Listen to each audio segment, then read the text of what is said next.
Thanks, Rob. Okay, thank you very much, Ann. Again, as Ann said, my name is Rob Linke. I oversee the wetland regulatory program here for Kane County.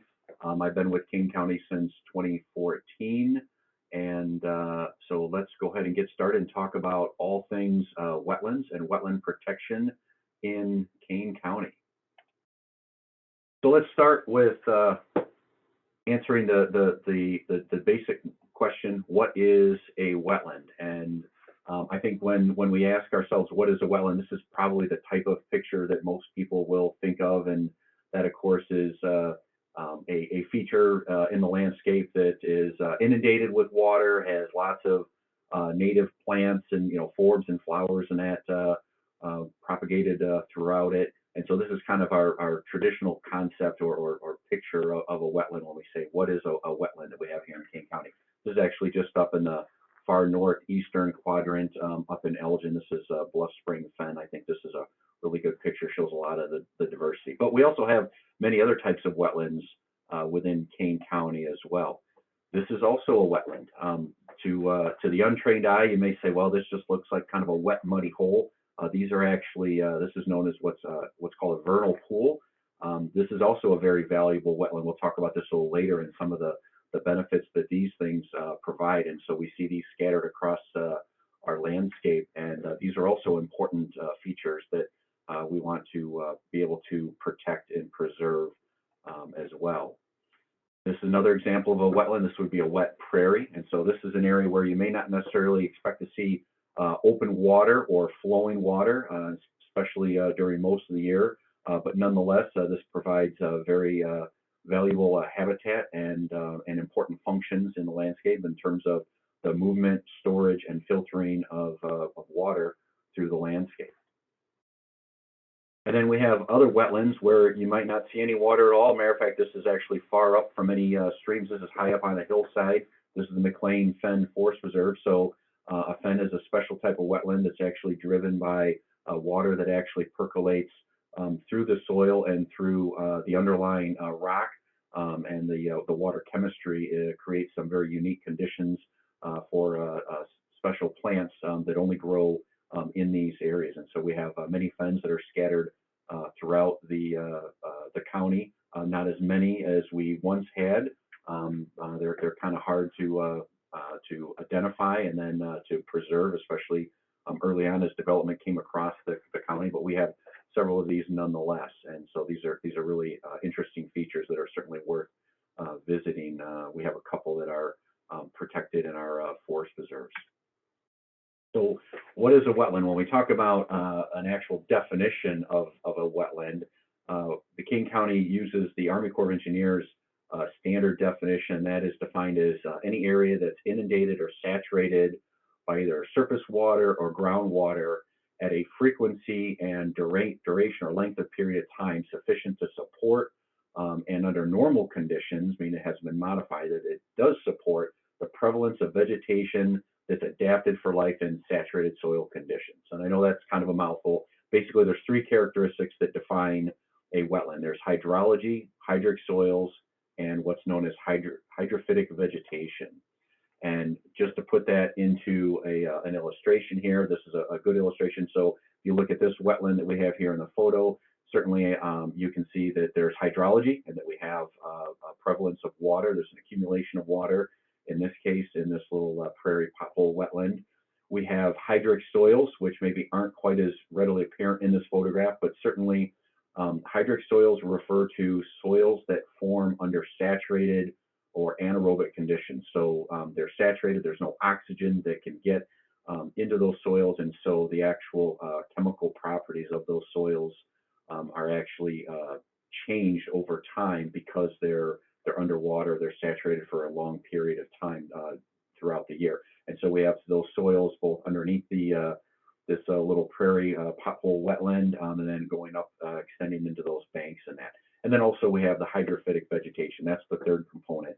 And that again is vegetation that is adapted to thrive and grow within those saturated conditions. So we have plants that are not hydrophytic, would be upland plants. So like, for example, you wouldn't expect an oak tree, like a red oak or a bur oak, to grow down along inside in a wetland, because the conditions are going to be too saturated.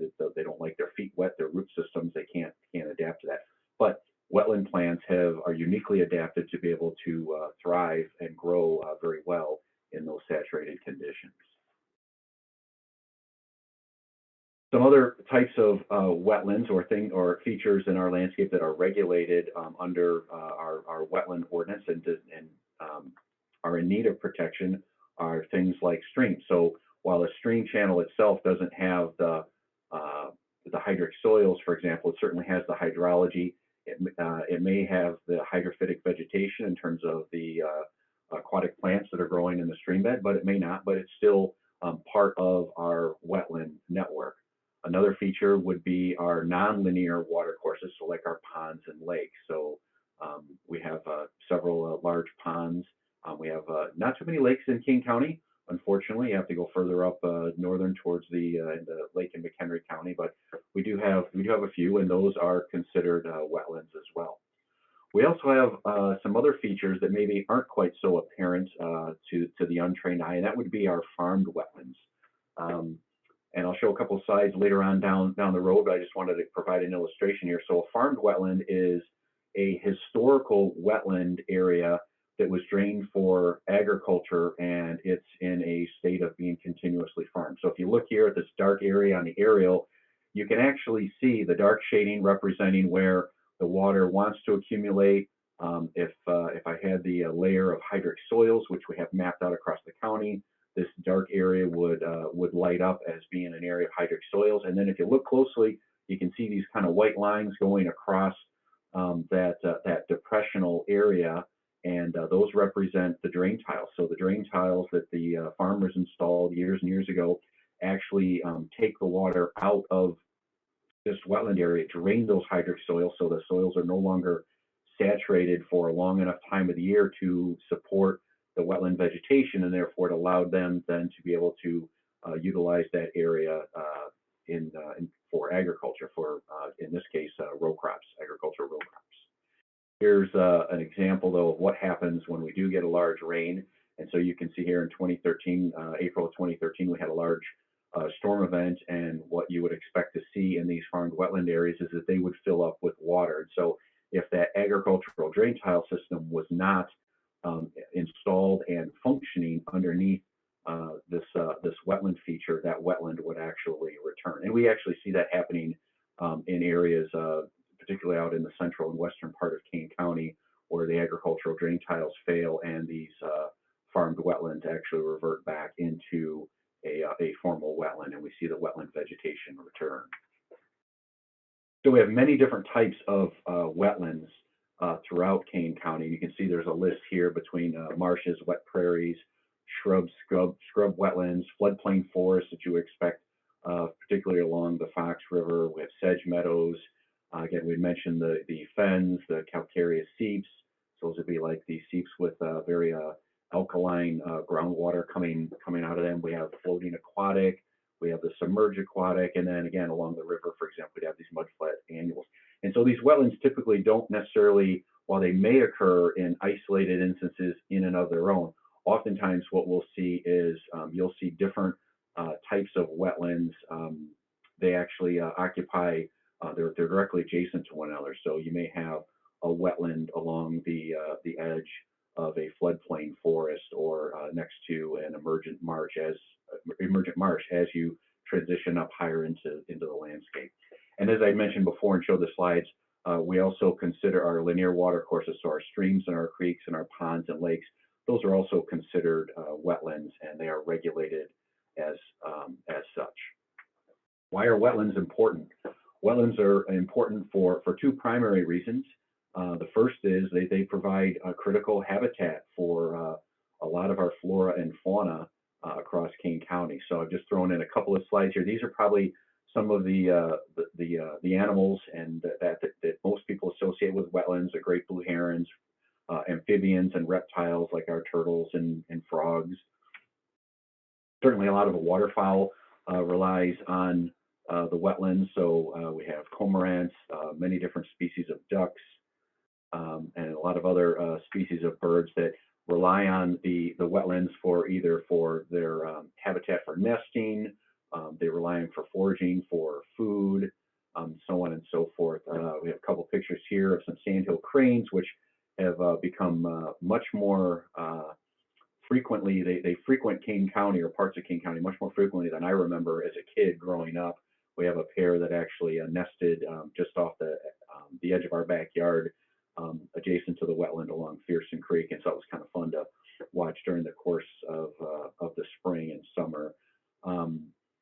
The meadowhawk there that we see there, we have many different species of dragonflies. Again, dragonflies, like many other insects, will actually utilize the wetland for part of its life cycle to actually lay their eggs in the wetland. They're looking for areas. The isolated wetlands provide areas where there's very little predatory predation on them, so it allows them to produce and proliferate. And then wetlands also contain many of our threatened and endangered species. So one of the more prominent ones that we have here in Kane County is the Blanding's turtle. And then maybe some other not so apparent residents of our wetlands. If anybody's been lucky enough to maybe stumble upon the salamanders, we have tiger salamanders that we'll see those along our wetland edges, and then during the course of the year they actually move their way further up into the landscape, and you'll find them under logs. And that this is I've actually had a couple of tiger salamanders in our yard as well. It's been kind of neat to see as I was digging around in some land, doing some landscape work and moving mulch around and edging the beds. I actually came across a tiger salamander and was able to take it and walk it across the driveway and over into the wooded area across the street from our house. So that was kind of fun. And then some people may have actually observed these little holes that you'll see out in some of our drier wetlands. And I thought this was kind of an interesting thing.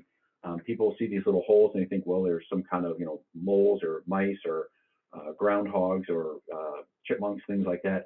We actually have a large amount of crayfish that actually burrow down into the drier wetlands. So you may have like a wet prairie that may be several feet above an adjacent stream, or maybe very far, hundreds of yards away from an adjacent creek or channel, and you'll see these little holes. And these actually are crayfish that actually burrow down several feet down into the water table, so they actually reside below water, even though the ground all around it is high and dry. And so you'll see these along walking paths and things like that when you're making your way through some of these mesic prairies and dry prairies or wet prairies and things like that. So wetlands as a whole, if we look at the list of all the flora and fauna that have been inventoried here in Kane County, you can see, and this is actually specifically for the Fox River watershed, so there may be a few out in the far western part in the Kishwaukee, but you can see over 1,000 species of plants, 248 species of birds. But if we look in particular at the fish, mussels, amphibians, and reptiles, those all rely either exclusively or in part on those wetland features that we have. So wetlands play a critical role for them. Certainly then as well, a large percentage of the native plants that are still here in Kane County also reside in the wetlands. And as we mentioned, many of the species of birds utilize the wetlands for either for nesting or for places where they're going to get their food and things like that. So wetlands play a very critical role in the preserving the flora and fauna of Kane County. Another reason why wetlands are incredibly important is because they clean and store and filter our stormwater. And so in pre-development times, wetlands actually acted as nature's filter. And before all of the development came in, there really wasn't much runoff. And in fact, wetlands weren't a place where water was essentially discharged into. It was actually a place where the water actually came out of the ground. So the water would be infiltrated into the upland soils, as you can see in the example, the illustration on the left. It would move laterally through the ground, following the slope of the landscape, and then it would actually percolate out of the ground to form these wetlands. And it basically acted as kind of like a treatment train, if you will, as the water moved down through the landscape and ultimately reached the floodplain and then discharging into the stream. And so we've had a extensive impact on our natural wetland system, as you see illustrated on the graphic on the right there. When we go through and we develop our properties, we change the hydrology from a system where the water goes into the landscape and moves through the soil and is discharged into those wetlands, and rather we get more surface runoff, so the water is running across the land surface and into the remaining wetlands, and then ultimately into the stream. So it changes the way the water moves through the landscape. But so it's important that the wetlands that we do have remaining in place, that we preserve those, because we have to recognize that not only from the habitat and biodiversity standpoint, but in terms of just pure water management, water quality and filtration, they play a key function as well. And so then the last component of that is why the wetlands are so important, is because frankly, we don't have many of them left. So the illustration on the right, this is a map of Kane County, and this shows all of the areas in green represent areas of hydric soils. And as we had said earlier in the presentation, hydric soils are those soils that are low-lying, that are frequently saturated, so they form under these anaerobic conditions. So there's a high groundwater table there for all or part of the year. And so these are a good indicator of where the historic wetlands were located across the county. And you can see there, out of a 335,000 acre county, nearly a third of the county was comprised of wetlands when the first settlers came out here in the 1830s. And when we contrast that to the wetlands that are remaining, and this is actually the somewhat out of date. The last time that we had a comprehensive mapping effort of all of the wetlands across the county was conducted back in 2004. And you can see that if I switch back and forth, there's what the hydric soils and therefore what the wetlands originally constituted across the county. And then this is what is remaining. You can see there, it's about 26,000 acres, or about 8% of the county, versus the 32% originally. About 8% remain as wetlands, and that also includes all of our river and stream channels as well. So we've lost about 75% of the county's wetlands. Statewide, the state of Illinois has lost approximately 90% of their wetlands. So we're doing a little better than the statewide average, but still that's been a tremendous change on the landscape. And so the reason why those wetlands were lost initially, the majority of them were lost due to the conversion to agriculture. So those wetlands were drained. Again, we show the picture with the drain tiles that were installed. So when the first settlers came out, they wanted to till the land for agricultural production, for crops and things like that.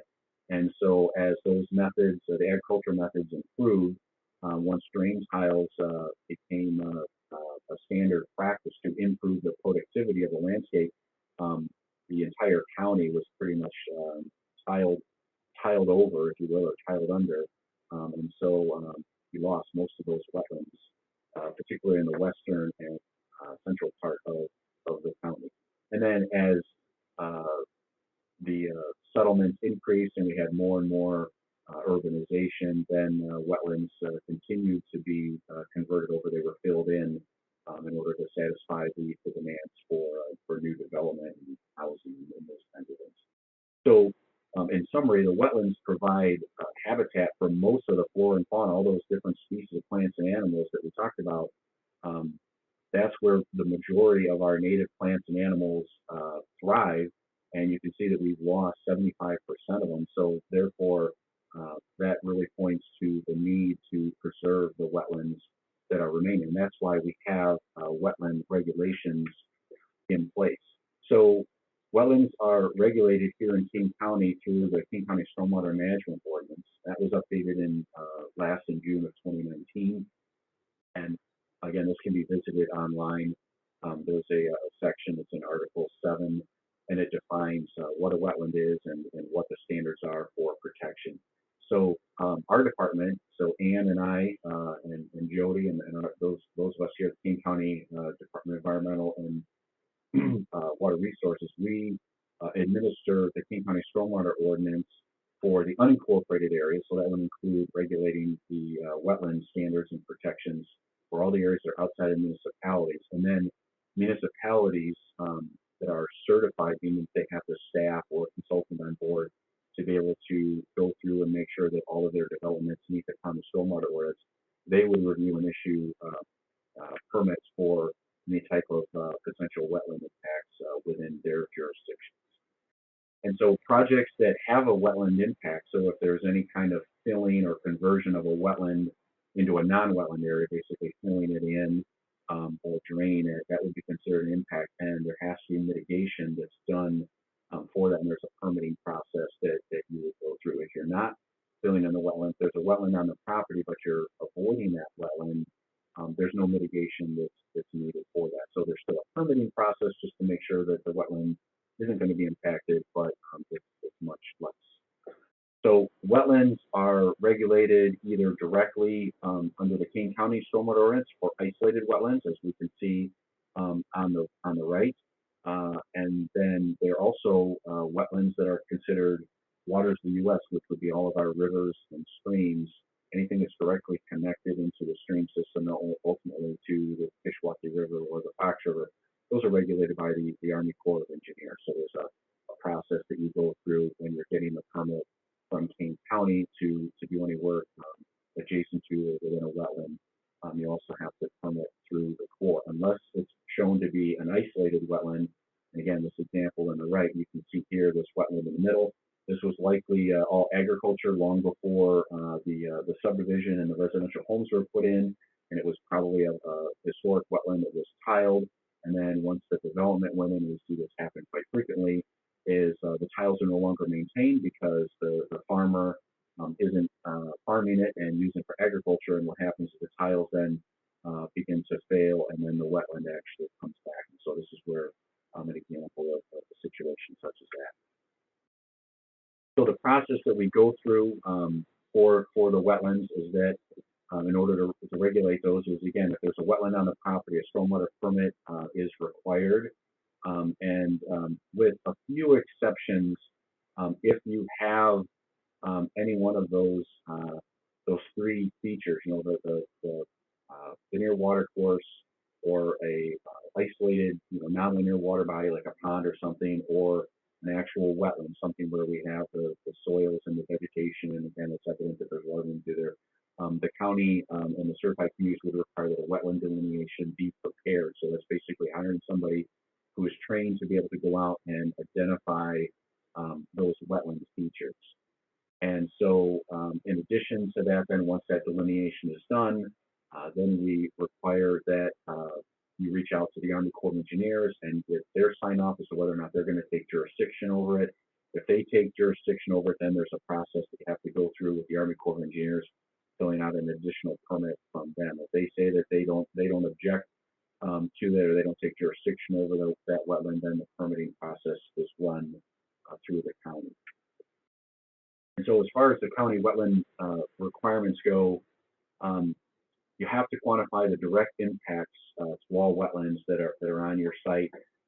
If you're proposing a development, let's say like a subdivision or something like that, the wetlands that are within 100 feet off-site of the property have to be evaluated as well. And the idea there is to look at if there is a buffer that needs to be established in order to protect not just the on-site wetlands, but the off-site wetlands as well.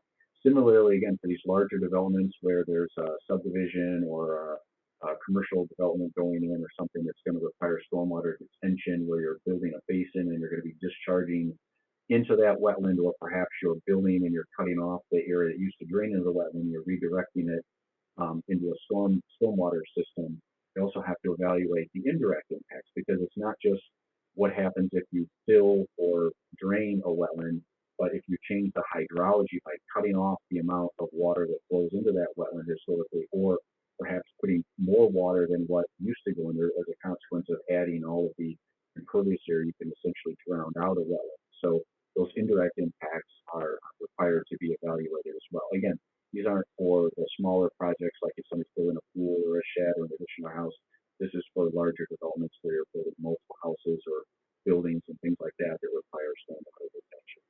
And so there's a wetland delineation process that you go through using the Corps of Engineers standards. If it's a farmed wetland, there's some standards that the Natural Resource Conservation Service employs, looking at how that wetland or that area that has been farmed, how that changes over time and how it responds during wet years versus dry years. And so, and again, that's a wetland professional that actually go through and quantify those things. So a wetland, besides just the actual boundary of where a wetland is in terms of wetland plants versus not wetland plants and the edge of the hydric soils and high water marks and things like that, another key component for defining a wetland is to quantify what the quality of that wetland is. And that's done through what's called a floristic quality index. And so the FQI is essentially a number, it's a metric that's established based on the number of plants, the different species of wetland plants and native and non-native plants that are occurring within that wetland. Each one is assigned a specific value. And then when you put all those together through an equation, there's a computation that's done, and it determines this floristic quality index. And that metric is divided up into a couple of different categories. So wetlands that have an FQI of less than 7, those are considered very low quality wetlands, and there are regulations in place that basically allow somebody to be able to fill in that wetland or convert it into a stormwater detention basin, let's say for a larger development, and there's no mitigation that would be required in that case. If the wetlands being filled in and not converted to a detention basin, there's a mitigation ratio. So basically, for every acre of wetland that is filled in or converted into a non-wetland, you have to basically either build an equivalent sized wetland, or as the quality of the wetland that you're filling in increases, that ratio of what you have to build or buy into a wetland bank, that increases. So you can see there in the table there that it will increase as the FQI goes from above 7 to 7 to 16. For every acre of wetland that you impact, you have to mitigate for 2 acres. And then once you go from 16 to 25, you have to, for every acre of wetland impact, you have to mitigate at a 3 to 1 ratio. And so there's different ways that you can provide mitigation. You can build a wetland mitigation facility on site, basically essentially recreate a new wetland somewhere adjacent to the area that you're impacting. You can buy wetland mitigation credits. There are wetland banks that are established throughout the county. Some are private, are privately managed. The Kane County Forest Reserve actually has a wetland mitigation bank out at the Muirhead Springs Forest Reserve, in which if you are impacting a wetland and you have to provide mitigation, you can actually pay a fee for an acreage or an area of the wetlands that they have established or recreated out at their wetland mitigation bank. And then the third way to mitigate a wetland impact would be to do what's called a fee in lieu, and that's basically you are for every acre of impact that you are impacting a wetland, you actually essentially pay a fee, write a check to the county, and then the county collects that money, and as that fund builds up, then we can actually take that funding and use that to build or restore wetlands elsewhere throughout the county. And the idea behind that is that as that fund builds up, it allows some economies of scale to be achieved, so you can build larger wetland complexes rather than if somebody's impacting like a quarter acre wetland on their property. It's much better and more beneficial to build wetlands somewhere else offsite as part of a larger complex rather than just create another little quarter acre wetland feature on your site. And then wetland impacts that are less than 0.1 acre in size, those do not have to be mitigated. So there's still a permitting process, but the mitigation is not required. And then all that being said is recognizing that that's for these wetlands that are not our highest quality wetlands. If a wetland has an FQI of greater than 25, that's essentially, for all intents and purposes, considered an unmitigable wetland, meaning it's so high quality that we really don't want to have to impact that wetland unless we absolutely have to. And there's a process that people can go through. If the development has to skirt through the edge of one of these high quality wetlands, and the only way that they can do their development is if they put that road through the edge. There's a process that they can go through, but generally speaking, we try to discourage unfortunately, most of those higher quality wetlands within FPL 25 have already been previously protected on public lands, forest reserves, park districts, and things like that.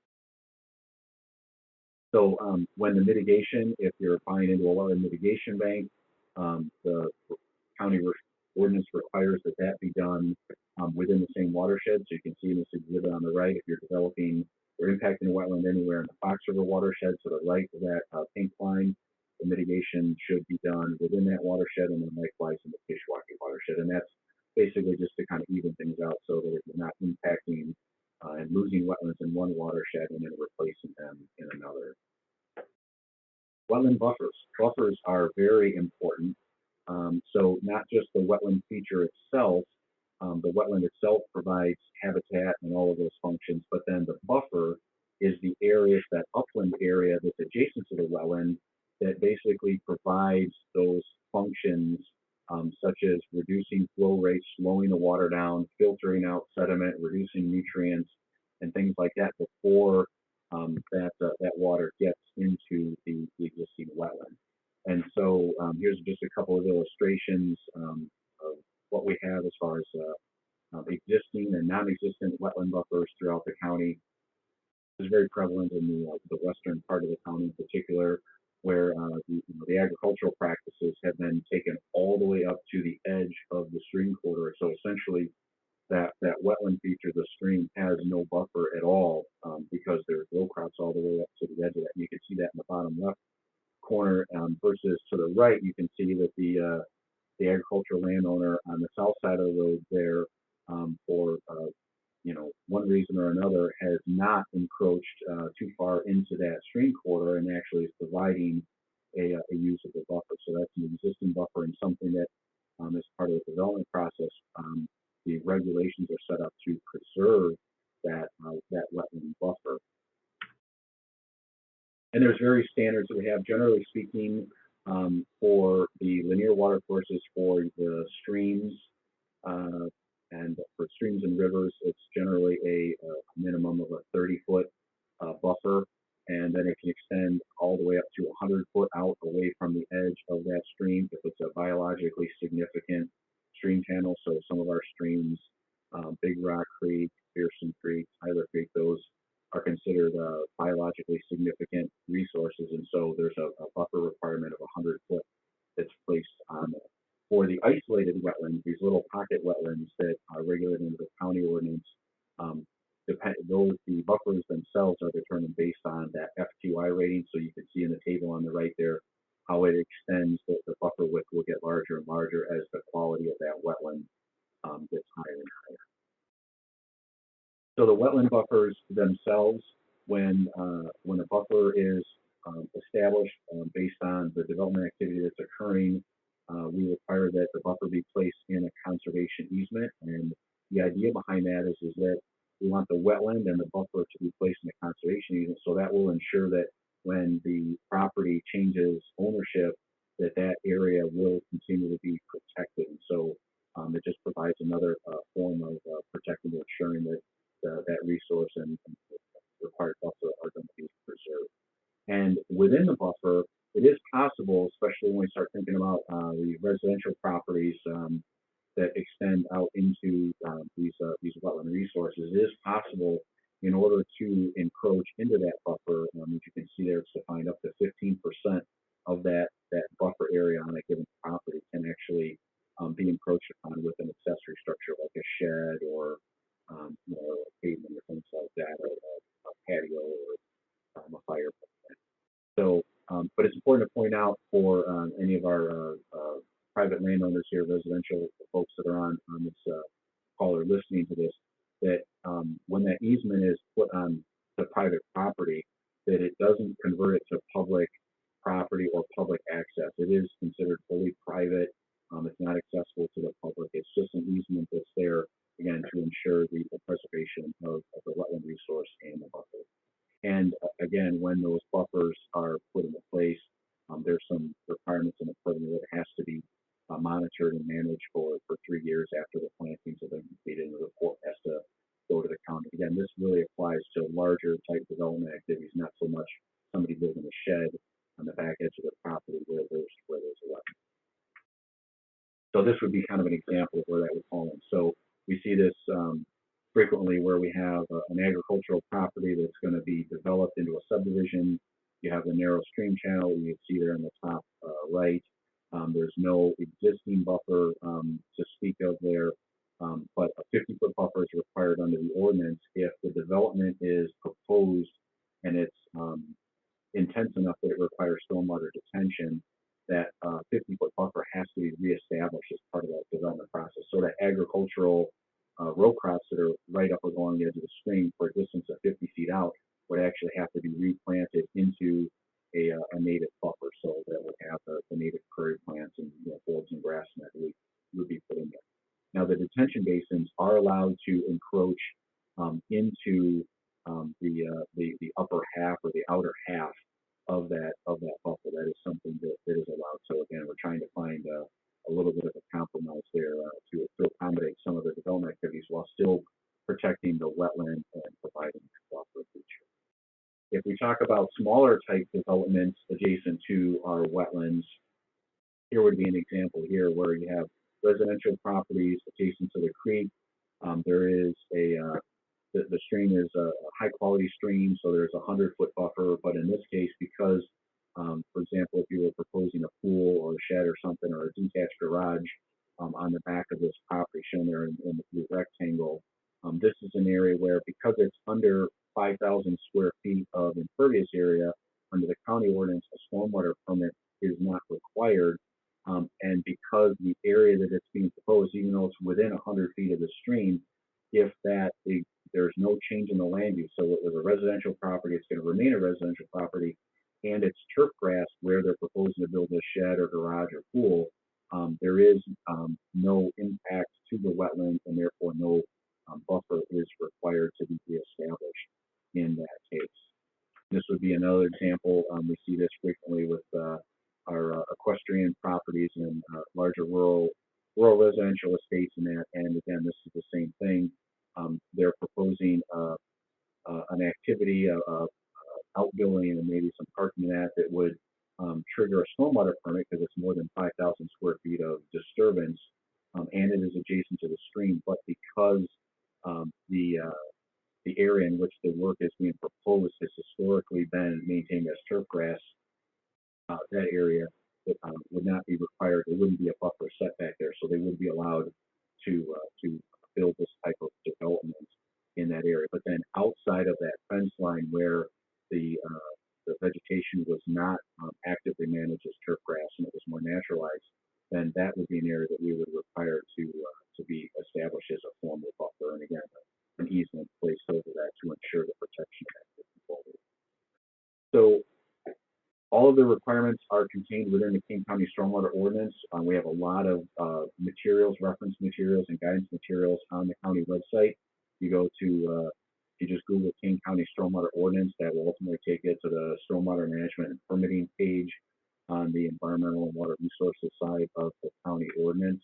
And so you can look at the ordinance that has all of the regulatory language in it. There's a lot of examples and further definitions and descriptions of how that ordinance is applied in the draft technical reference manual.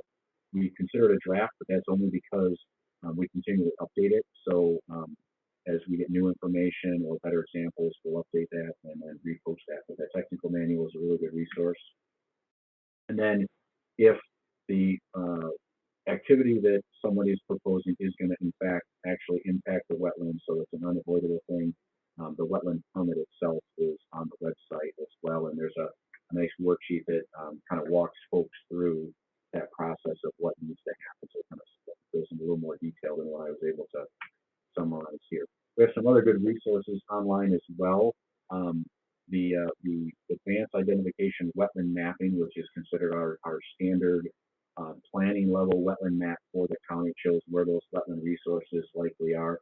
That can be accessed through the GIS maps that are on the county website. If you go to this Kane GIS 4 viewer on the county's map page, this will actually provide you with a whole wealth of information. So this is what that would look like there. You can see in the upper right, you click on AIDed, which is our acronym for the Advanced Identification of Wetlands. That turns on those wetlands that you see here in the purple.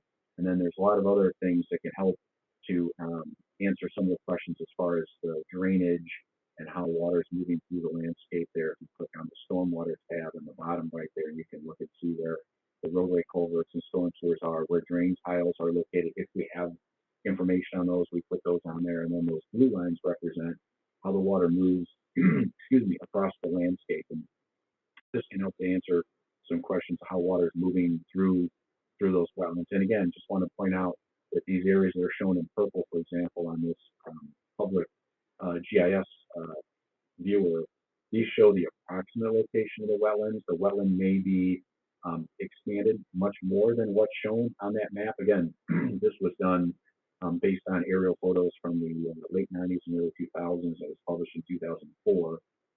So things may have changed. It's also possible that the wetland may not be as extensive as what's shown on here. For example, even in this case here, if you look at the parcel on the kind of to the far left, you can see that there is an outbuilding, a garage, and a driveway there, and clearly that is not in within the wetland.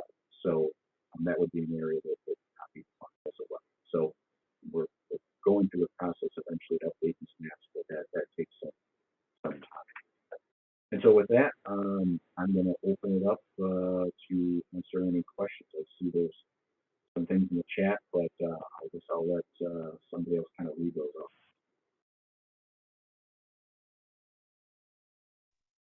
Thanks so much, Rob. That was a great presentation. If there are any questions, I don't think we have any questions in the chat right now, but feel free to throw those in there. I did put the links for the resources you were talking about toward the end of the presentation and the mapping link as well. If anyone's interested in those, feel free to click directly on those links. But I don't see any questions right now. If there are any questions, feel free to throw those in the chat. Okay, and again, if there's any questions specific related to specific properties or specific wetlands, we're always here and available at Kane County Water Resources, so you can reach us. My direct line is shown there on the last slide in the presentation. It's 630-232-3498, and you can always email us as well. So any of us are happy to talk to you and answer any questions. If the wetland questions get too detailed, they'll probably come my way, and I'll be happy to talk to you.